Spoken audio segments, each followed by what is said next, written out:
Hello, I'm Gavin Hoey from gavtrain.com and you're watching Creative Lightroom. This week we're going to get very selective about colour.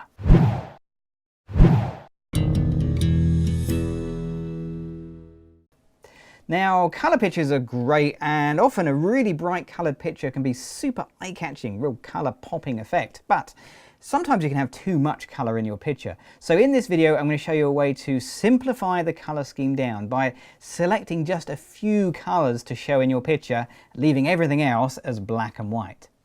So I've got a picture on screen that's got loads of colour in it. We've got a lovely deep blue sky, we've got some green grass, we've got lots of red, and it's the red that really catches my eye. Photographers, we're often drawn to red as a colour.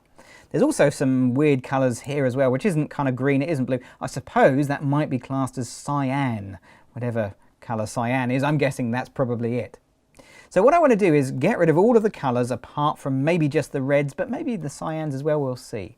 So the way to do it is to jump over to the HSL tab here. So let's click on HSL, and when I click on that, I'm just going to choose the saturation option. So we'll just tidy the screen up. Now at the moment everything is set to 0, so all of the saturations are in the center. What I'm going to do is just move the magenta saturation.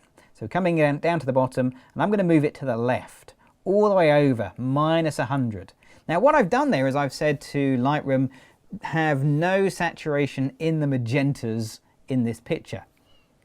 There's no magentas in this picture. Now you might say that's not worth doing, but you never know. Sometimes there can be little hidden colours in there, so it's worth doing the colours even if you think they're not in the picture. Same with the purples. I don't think there's any purples either, but we'll take it down to -100. Blues, there's definitely some blue. So when I bring the blue down to -100, you'll see that sky straight away has become monochromatic, black and white. And you can see how it's just affecting the blues in the picture. Okay, we'll do the same with the aquas and the same with the greens. Now you're probably thinking in a minute, Gavin's going to tell me there's a nice little shortcut to do all of these in one go. There's not really, sadly, unless there is. If there is and you know it, then please put a comment below. But for me, I can't find it, so I'm going to do them manually just like that.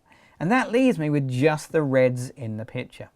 And that's great. So that means I can now control the reds. I can make the reds much brighter, or I can make them kind of muted, more softer colors, or leave them somewhere in the middle. So I actually like them with just a more muted feel. So if you're going to do this, sometimes you're tempted just to push the reds really, really bright.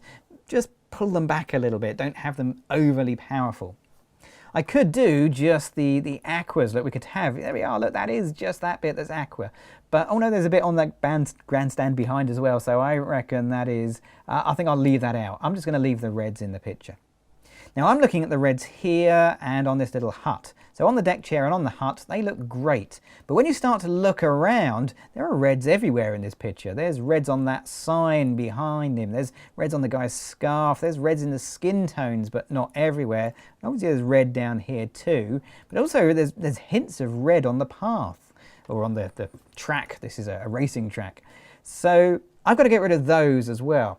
Now to do that, I'm going to swap tools. And I'm going to choose the adjustment brush. Now with the adjustment brush, I'll reset everything by double clicking the word effect. Everything gets reset. But now I'm going to take the saturation all the way down to -100. Now I've got quite a big brush, but what I actually need is a brush without too much feathering. So let's bring the feathering down, and the flow and the density are on 100, but I'm going to switch off auto mask. Personal thing, I don't find auto mask a great help. And now I can just desaturate anywhere where I don't want the red to come through. So all of these bits, the bigger the brush you use, the faster you can do it. The bigger the brush you use, the less accurate you're going to be. So just bear that in mind. And that's why I'm using a brush with very little feathering, because I can just put it exactly where I want it. The left square bracket on the keyboard will make your brush smaller. You can do that, the right square bracket, or you can use the scroll wheel on your mouse if you prefer. And you can just come in here and tidy everything up. And I think that is all of the reds that I don't want removed. There we go, done. So there we go, I've returned this picture to a monochrome, but kept a hint of the red color where I want it. It's a brilliant effect, and of course you don't have to stick to reds. If you've got a strong green or a strong blue, and that's the color you want to pull through, then do that. So if you've enjoyed this and you want to find out more about me, then don't forget to visit my website at www.gavtrain.com or join me right here again next week for another creative Lightroom. I'm Gavin Hoey. Thanks for watching.